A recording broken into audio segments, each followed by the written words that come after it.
So last few years I'm working on both film and art, and I started to realize it really doesn't matter whichever. Art world I don't understand, and the film world is also weird. So what matter is what you leave behind. So that's a very important point. Is your work have to be strong enough to leave behind, and that kind of help you to make sense of your life. And also, if it's not strong enough, no one cares.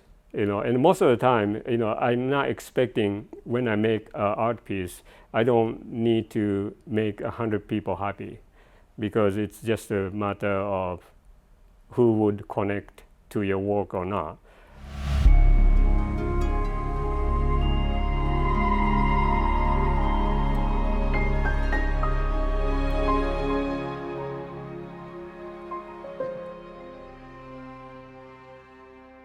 What I'm going to talk about is how I got to where I am now. So when I was a kid, I grew up in Kyoto, Japan, in a very small town, and I had a bad parents. And since I was really young, my goal was to get out from there. Because it's like I hated school. Japanese education was horrible because most of the teachers, they just teach from a textbook, and you can tell right away looking at the teacher they are bored, and they're just teaching whatever in the textbook, and just to go to the college, and that's what they do. And so most of the time I just go to school and kill time, and came home, and I was making something, and I wanted to do something creative job, and I had a lot of interest in design. There's sometimes I was doing just a hobby, of course, like architecture, design a house and ship or whatever car. So I wanted to do something like that, but I couldn't find a way to get into the company and figure out what to do. And so I was just trying everything I could think of, and I saw Star Wars, really first one, which was I was like around 8 years old, and so I was really fascinated by the visual effects in the movie, and because Japanese visual effects, it was horrible at that time and very cheesy, and you can tell like people in the suits and like in the monster and fighting, like a just very stupid looking thing. And I saw Star Wars. Okay, this is something different. I want to do something like that. So I started to do like make a miniature and 8 millimeter movie camera and shooting. I could think of drawing a storyboard and starting to do that. And I tried many different things in visual effects, but I was thinking, maybe not this. This is not for me. And I didn't have any interest in special effects makeup, and because usually special effects makeup is for the horror film, and I didn't like a horror film. But one day, because there's a bookstore in Kyoto, which they have imported magazines and books, and also art book and film book and everything in the one floor. So every weekend I went there and looked through the whole section of the magazine and looked through from one end to the other, try to figure out what to do and something interesting. And this is a magazine I found. Is this Fangoria. Maybe some of you know. I don't know if it still exists or not, but maybe it's gone. But like I was looking, like this horror film, like I didn't have any interest on those stuff, but I found an article about Dick Smith, and Dick Smith is a makeup artist who is a kind of pioneer of special effects makeup, and he did Amadeus and The Godfather and Exorcist. And so in that article, I found this article about him. He turned actor Hal Holbrook into the Abraham Lincoln. And when I look at it, this is what I want to do. because I wanted, I had interest in, like a camera, like a photography, and I was doing a developing and like taking picture in junior high and high school, and also I wanted to do sculpture and biology, everything. And so, good thing about the special effects makeup is has all different kind of elements, and basically, at this time, of course, it's kind of anything like there's every year some kind of innovation happens, so you can do whatever you think and figure out how to do it. So, okay, this is the one. And the next day I went to a school library, and I took my own face cast, and this is a makeup I did on myself as a Lincoln. This is after like 3 times, I made a wig and everything. And then I wrote a letter to Dick, because I found his address in the back of the magazine. And so basically I was asking about, okay, what is the best way to learn? And his answer was, even like in United States, there's no good school. And so most of the school, I mean, still, like most of the makeup school, the teacher is, most of them are not experienced, almost a graduated student teaching in a school. So he told me that the best way to learn is learn yourself. And he suggested, if you come up with one makeup, just send me the picture so I can give you a comment. And so that was a beginning of the kind of a long relationship with him. And this was, I was still in high school, and he recommended me to join the film because he was going to supervise Japanese film on the next year, the year I graduated high school. So after I graduated, like less than a week, I moved to Tokyo and started to work on a film called The Sweet Home. And you can see me standing behind, and Dick Smith is like a yellowish shirt with the glasses. That's Dick Smith. And I started to walk. And this shop was, like it was all right. It was considered the best in Japan, but still it wasn't good. But I was working there for 2.5 years. And my boss was a lady sitting in front. And we are not working together well. So I made my own shop studio, like when I was, I think, 20, and because I really wanted to do something, Then I started to work, but I kind of get to the point. I started to realize, okay, I'm not enough, because it's only like 2 years after I started, like I had my own shop, and I started to have a doubt in myself. Or maybe I'm not good enough to do this job. And so I tried to do one makeup. This case was old age makeup on my friend. And if this doesn't work, I decided to quit. This kind of extreme, but I was that serious. And so this was a makeup I did on a friend, like an old age makeup. And this worked out well, so I decided to keep going. The Japanese economy, it fell apart around this time, and then what they were making, and film-wise, was they called V cinema, which is a movie going to the video, and that only distribution, and no budget, no money, and then I had to figure out how to live.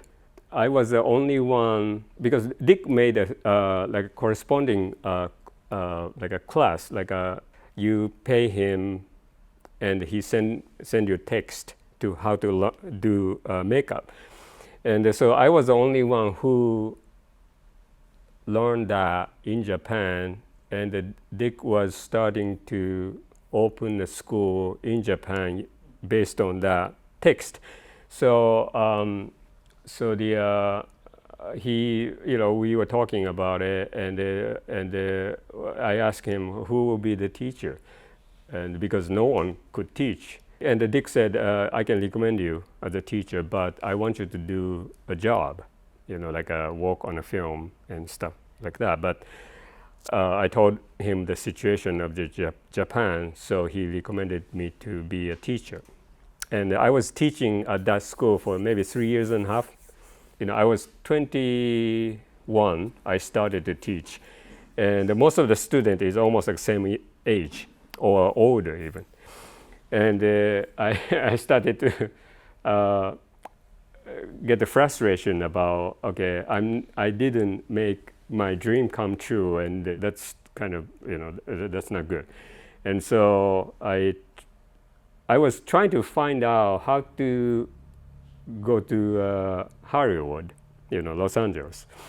And I tried many different, like the lottery for green card and everything like that. Like I was trying and tried to find a sponsor, but it didn't work out. And after 3.5 years at school teaching, one of my friends here, I told him, I will go there even illegal. I want you to help me to find a job. And at that time, my friend Eddie Yang was started to work for Rick Baker. Rick Baker is, I would say, like a 7-time Oscar winner. He worked on, like a Men in Black, American Werewolf in London. What was it? That kind of big movies. And so he just started, and he knew about me through Dick and the other people. And he also saw this picture of the makeup a while ago. And so he decided to sponsor me to come to LA. And that was in 96 I came to LA and started to work for him. And the first job was this Men in Black, this character. And I was making lots of heads, and I worked on the Grinch. And this is me touching up on the set. And I was doing this kind of designs of different characters. And Planet of the Apes, this is, I did a test on myself, and this kind of different characters. And then I was working on it, but my main goal I wanted to do in this field was a character makeup, like a human, maybe like a turn someone into a different person, like I was inspired by Dick, and also maybe old age or whatever, like more like a realistic stuff rather than monsters. And I this is just I will show you this funny. This is Rick Baker designed this in the Photoshop, and this is for Men in Black 2, and it was funny because when we had the meeting in the shop talking about what to do, which character to create, and this was on the wall. And this is the one I did as a makeup. And so after working on this, I started to get tired during a Grinch. So I stopped working. Many friends told me oh, you have to ask for the raise before you go back, But I don't want to ask for the money. And so I decided to tell them, okay, maybe I can ask them to gather up a letter from all executives to apply for the green card. And so that was a condition to go back. And after working on this kind of movie, I started to realize, why am I doing this? So maybe I should find something.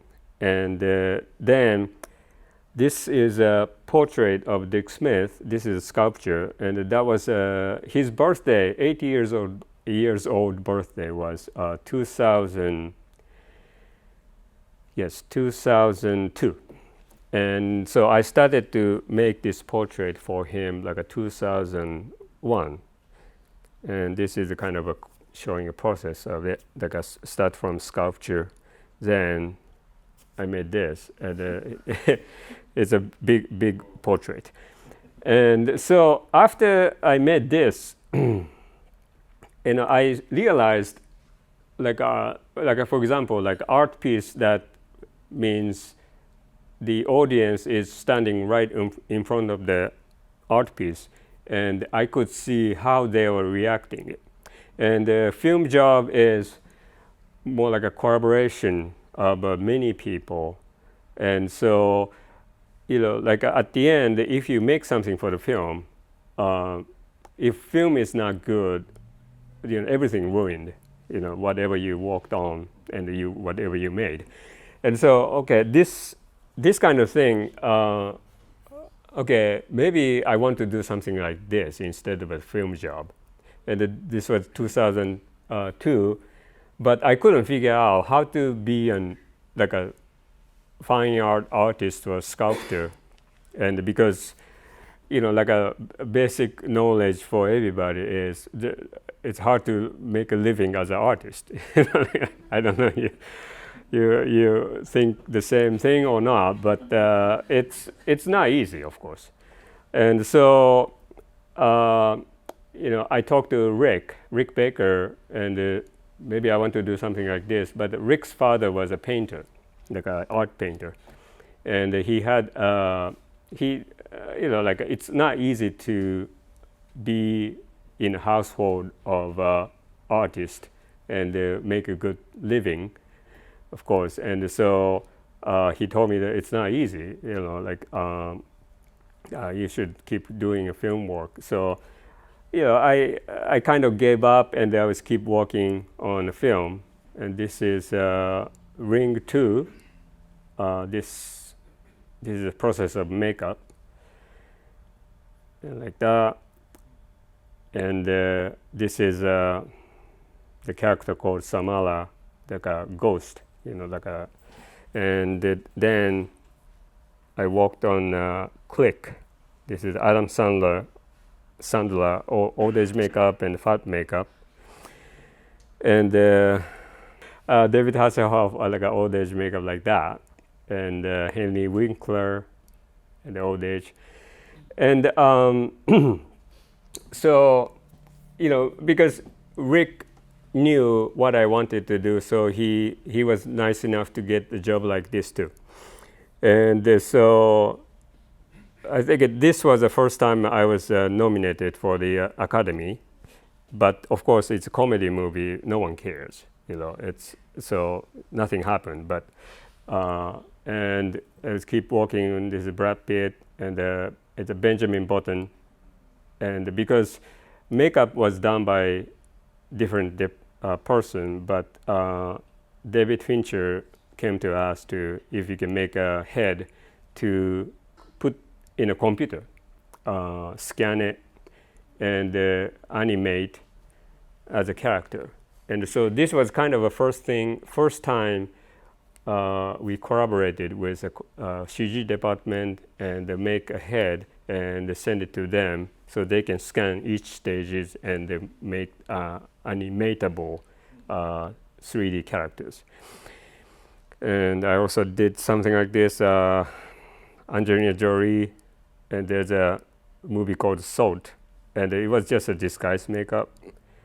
And this was Eddie Murphy called Norbit, yes. And he played 3 different characters, and this himself and the Asian, like a Chinese guy, and woman. And nowadays we cannot do this because it's like people start to freak out. Just a movie, what does it matter? It's a comedy, but that happens all the time, and now we cannot do this. And so I just share quickly. So these are the pieces to put on him. And so basically, how to do it is like we get the head cast of actor and sculpt each character and make a mold and cast silicone piece and apply to the actor. The Planet of the Apes, I forgot the name, but the first time they created the character in the CG. And this is another, like a head to scan into the computer, scan and put in the computer and create the character like this. And I went through many jobs, and this job was the last thing. I decided, okay, after this, I will leave the film industry because I was getting really tired of the film industry. It's a good thing about the collaboration job. It's great if you work with really talented people. But at the same time, like a many comedy and silly movie, after you worked on like a few months and looking at the film and feel like, oh, maybe I wasted my time, So, so this was, I think it's 10 years after I made the Dick's portrait. And so it took me 10 years to finally leave the film industry. And this was Joseph Gordon-Levitt and Bruce Willis is supposed to be the same person. And I turned down once because I said it's impossible to make them look like the same person. But they came back to me because everybody declined. They went to the whole Hollywood and everybody declined. And I told them, okay, as long as you pay and I cannot guarantee the outcome, I would do it. And so I did it. So these are the piece and put that on him. But Ryan Johnson was a really talented storyteller. And so he made it work actually because of that. And then this was the last one, and I started to make a portrait. And the first one was a Lincoln. And this is a sculpture. The brown one is a sculpture, and this one is a CNC machine and carving a form. So what I did was I scanned the original sculpture. I hired someone to scan it, and went to this place so they can carve out in a 2 times bigger. Because when I was sculpting a Dick Smith portrait, it was I took a measurement by hand. Like I sculpted the life size first, then enlarged it. But it took a long time, so I used this technology. And so after this carving is done, made a mold and put the clay inside of the mold. Then start to define and finish the detail of the sculpture. And once sculpture is done, made a mold and cast silicone skin out of the mold and paint it and put hair. And the reason why there's 2 heads was because I had to show at the 2 different locations. One was at the Corporal Gallery, and the other one was like a makeup event. They asked me to do it, so they sponsored a little bit to put as for the material cost. And put hair and made more eyeballs.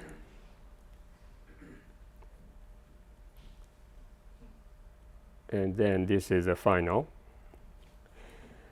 And so this was good because Corporal could sold this piece. At that time, it was very cheap, not really cheap, but like not like what I charge right now. But so okay, this is the start, and I should keep making it. And the next subject was Andy Warhol. It's basically same thing, but when I made this portrait, I thought maybe this is not interesting, so I started to kind of explore a different kind of design. And then I made this base, which is it's casted in resin and chrome plated. And I made several versions. It's old one and the younger one. And this is Scope Miami. I showed at art show. And this was sold as well. So how I was doing it is financially, I mean. So I was keep making it, and sometimes I had to teach at the school to make extra money, and I was keep going. But it was, it wasn't as comfortable as film job, but more like, but it was rewarding in a way because I figure out what to make, and I I make money out of it and spend on the next work. And this was a starting of Dali portrait. And this is the base.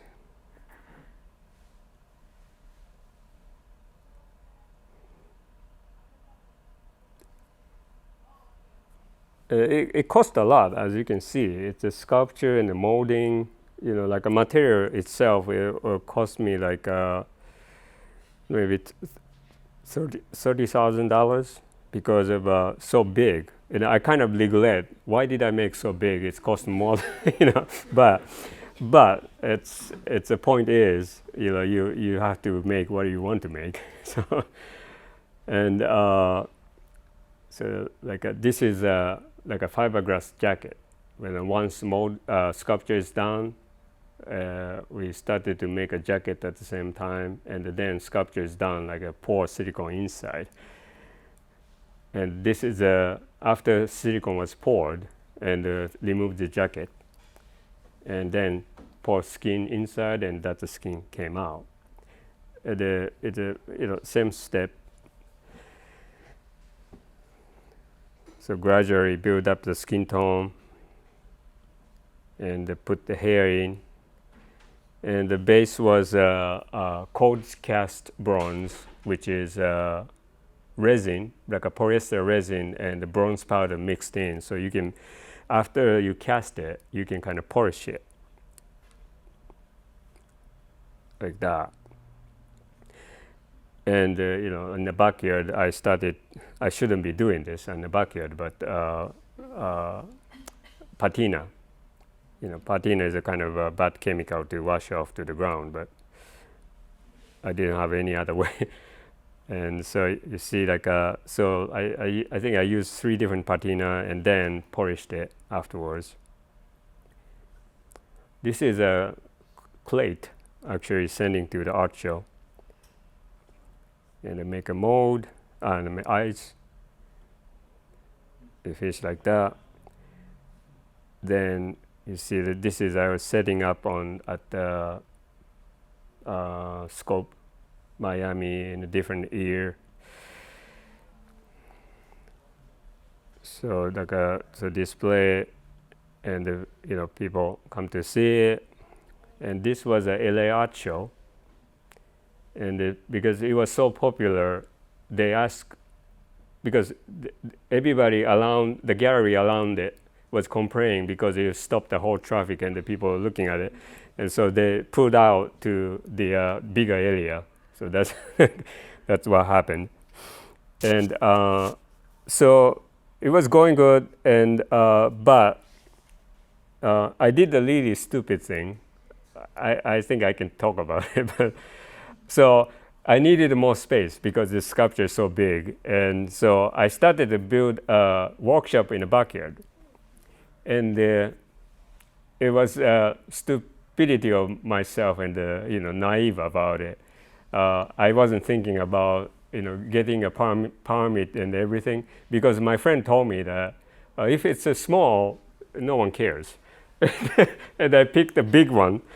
And this is the one. When I finished, I built this with 3 friends, and then someone reported to the city, and they came to my house, and they told me, okay, you have 2 choices: take it down or contest it.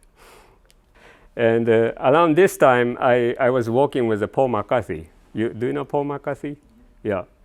And so he asked me to help him to make figures, and I was working on that too. And so he was kind enough to let me use his.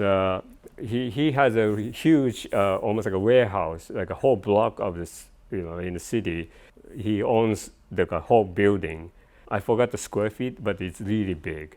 He moved to the new place, and he let me use like a second floor as my workshop, and also making something for him. Then I sold my house, and I was started to look for a new place. And this is the Frida Kahlo. So this is a process. and it's a make a mold. It's a same kind of process. And this when I was punching in eyebrows. And the base was the same cold cast resin, bronze, cold cast bronze.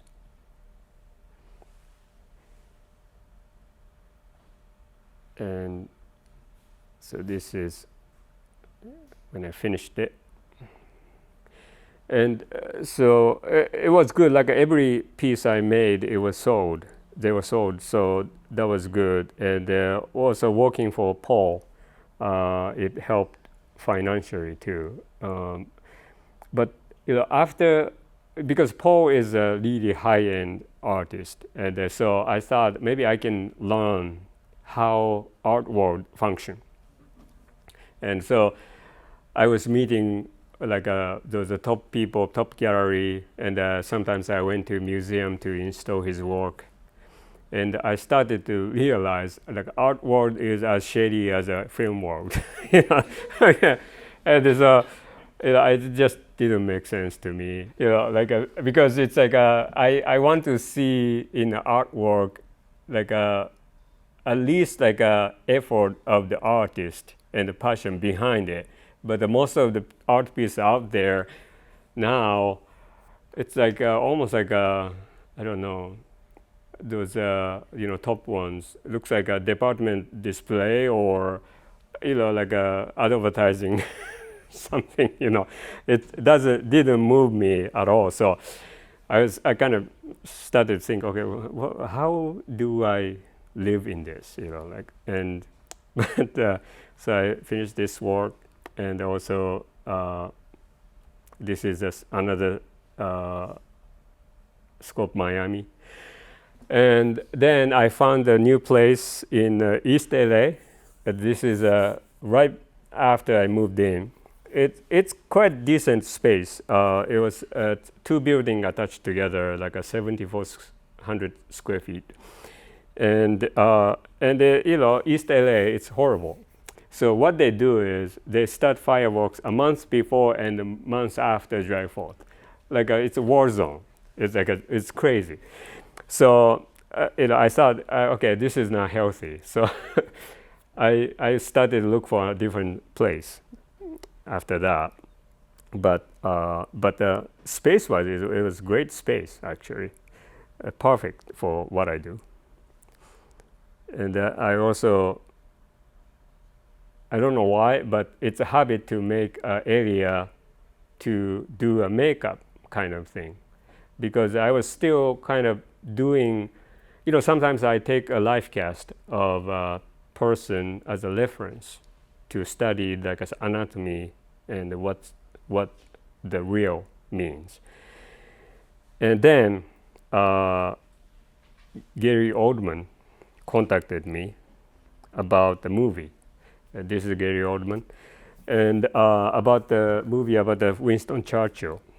And so he came to me, and because I knew him, he was one of the characters. He was supposed to be one of the characters in Planet of the Apes, but he declined the job. And at that time, I met him, and he saw a portrait of Dick Smith, and he was kind of hoping to work with me someday.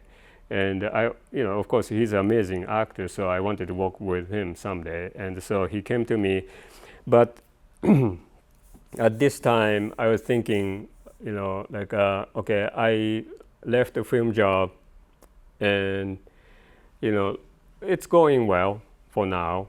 And if I take a movie job, maybe I might mess up everything, because once I commit one thing, I should keep going, I thought. But this job is something I really wanted since I was a kid, when I started the special effects makeup. So I asked him, can you wait for a week? I want to think about it. And I decided to take this job.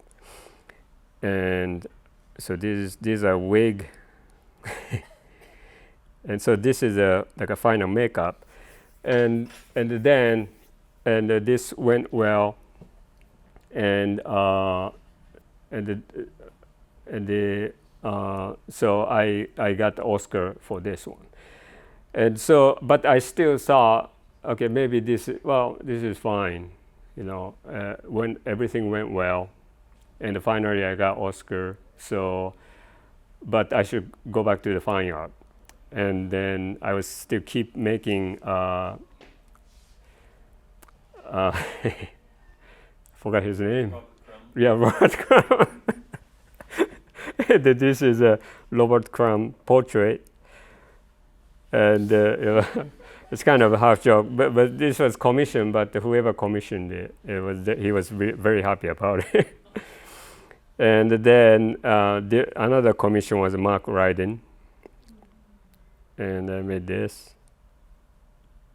So I was probably making 1 or 2 portraits a year, and so it was going good. And I started to feel like, okay, I'm repeating the same thing. I started to combine more digital thing. This is a 3D printer making a part of the mold and part of the base. And before, I was asking the company to do this part, but it cost a lot too. So I bought a 3D printer and scanner and started to do my own thing. And also, this is like a iris made in digital, and made an eyeball. After I finished this, after Darkest Hour, I was asked.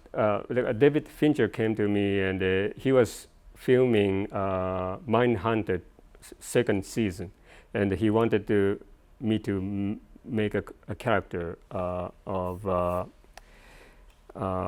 David Barkowitz, like Charles Manson, yeah, Charles Manson. And so I was doing that too.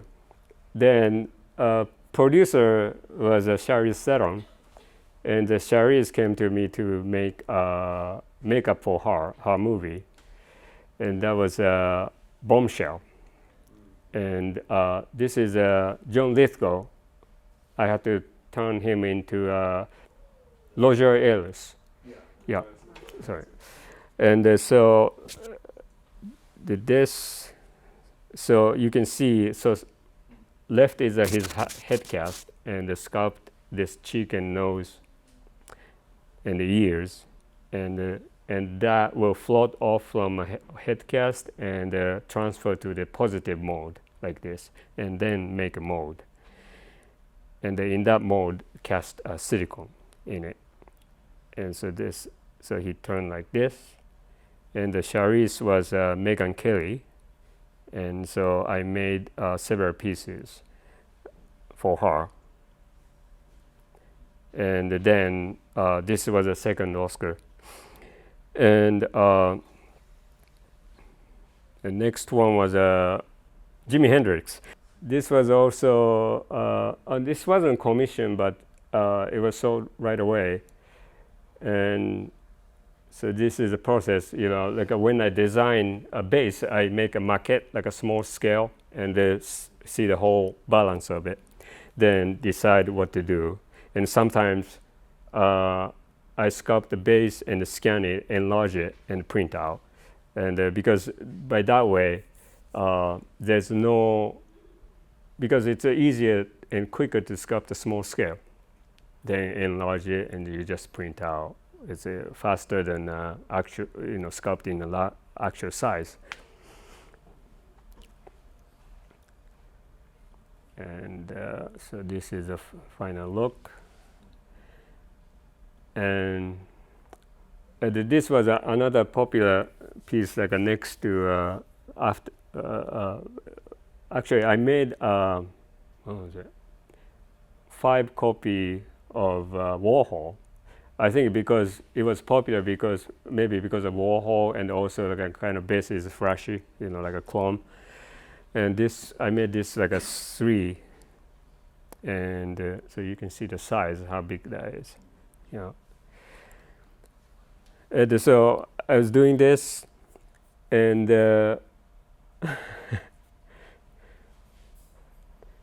the next one was I got the commission from a Japanese cosmetic company, and they wanted, I don't know why they came to me, but they wanted to study what's the difference between like a fake skin and a real skin. And okay, and I asked them, why do you want to know that? Because it's totally different things, like. But they wanted to make Audrey Hepburn, and so I made two different versions, like old and young. And you see like a location change. This is a new place I got in around the Northridge. It's a house, and so I made this old version. And so basically what they did was, from the beginning of a sculpture, they took every pictures. They set up the camera setup in my studio, and so I had to record like a progression of the sculpture and also how I painted. And then they scanned a surface of the skin to see how, because the skin has so many layers, but the silicone is kind of translucent, one layer painted on the surface. And so they wanted to measure the difference, how lights hit and reflect, or some light goes into the silicone. So that was a study they wanted to do. And so, and then this was the last one I did before the pandemic. So right after I finished this, we went into pandemic. And so during a pandemic, I was just trying to figure out what to do. But how it is. It's like if you're busy, at least to me, you're busy. It's easy to be creative. But during a pandemic, it was almost like I feel like going to the depression, and you don't know what's going to happen, and everything stopped. And I was just making like silly things. Like for example, this is like a respirator. Because everybody was wearing a mask, maybe I should make a respirator just in case if there's a makeup job comes up, and I have to work with the actor in a mask. And this was I scanned my face, and that fits without like any pressure spot, because any mask will leave the indentation, and then became this, because this was quite hard, and most of the people, they couldn't hear what I'm talking. So I end up using this normal mask, and I put this magnet on the front. So because I had a habit of holding brushes in mouth while I'm walking with a hand, and so this way I can stuck to while I'm walking. But I still use this because it's so useful. Because I would tell you like how the makeup process goes, but like a makeup process happens early in the morning. You go to set, maybe sometimes call time, which is you are called to be on set on a location or a studio, like 1 o'clock in the morning, and then start the makeup, and you're standing and doing a makeup for 4 hours sometimes, or 5 hours, and there's no time to waste. So if you painting glue and put the brushes on and put on and grab the brush back in your hand, that add up so many time. So this was very important. Maybe I would talk about the latest piece first. This is the Frederick Douglass piece. I got a commission, and this is a kind of sketch sculpture at the beginning, and refine it. And so I wanted to do something different. So I usually scan original like a life-size sculpture, then enlarge it and print it, and make a mold and put the clay inside. So it's 2 times bigger, exact copy, then finish the detail. But this time, because he has lots of facial hair, so I thought maybe I can print out and use that as a final sculpture, because there's a lots of hair work. It could, because there's a limitation of the size you can put in a printer. You know, it exists, like a big printer exists, but it will cost like crazy to print out. So I cut into the pieces and print out and assemble everything together. And those seams to, merging each pieces, I could hide under the hair. So there was that. And this is this is a program called ZBrush. So after I scan it and put in a ZBrush, and I can make a core. Core is inside kind of shell that will support the skin. And this is a 3D printer, like a core is printed. And so I designed the base. This is a small printout, like a test printout. Then after I decided what to do, because this whole thing as a life, because this is this tall, and I cannot fit as a one piece in a printer, so I had to cut into the pieces like that. Then assemble everything together. And this is the skin. And so you can see like several different pieces stuck together and glued together and the finish as a one piece. And this is kind of seeing the whole balance of it. And this is the final.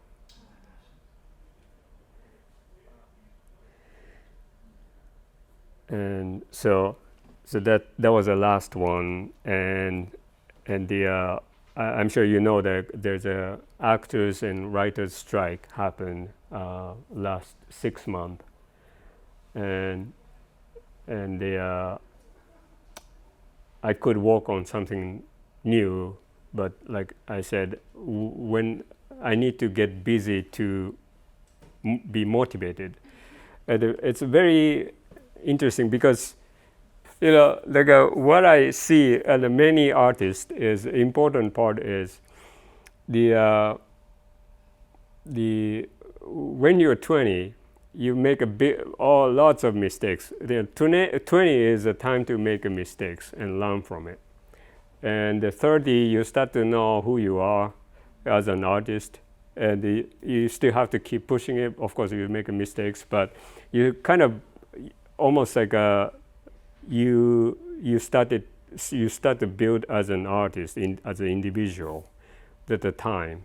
And the 40 is really secure yourself. And after 40, I think I saw many people, because I like to study people, 47, 48 is a peak of your career. And that would decide what will happen after that.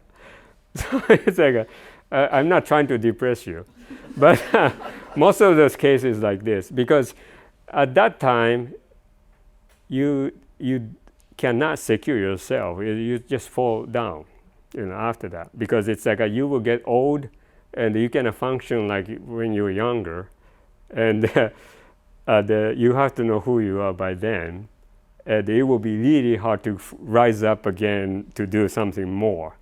So, because every time I teach at the makeup school, I tell them you really have to push yourself on 20s or you will be in trouble. Because that's the only time you are allowed to make a mistake and you're allowed to be stupid and immature, because it's time to figure out. It's like you really have to work really hard. And I saw, because I taught probably over 300 students in the school, and I saw some of them their life, and most of them they couldn't make it. And who I know now, the student I knew, it's only like a 10. And when I taught them that time in the class, I already could tell, okay, this one will survive, because their face is different. What how they connect with what they want and what they want to do, and how much they are interested and how much work and effort they put in their work. It really shows at that time. And of course, they don't know, and many people they don't know. But it's really important. And so when I started like a makeup, it was tough because it's no one I can really look up to around me, and I had to figure out myself. When you're a kid, someone or something it will put in passion in you, and you have to keep burning that, because it's like I think most of the people that something or someone will be a drive to keep making something or be passionate about it. So last few years I'm working on both film and art, and I started to realize it really doesn't matter whichever. It's because art world I don't understand, and the film world is also weird. So what matter is what you leave behind. So that's a very important point. Is the and what I realize is your work have to be strong enough to leave behind, and that kind of help you to make sense of your life. And also, if it's not strong enough, no one cares. And most of the time, I'm not expecting when I make an art piece, I don't need to make 100 people happy, because it's just a matter of who would connect to your work or not. Thank you so much. Amazing. Okay, thank you. Thank you.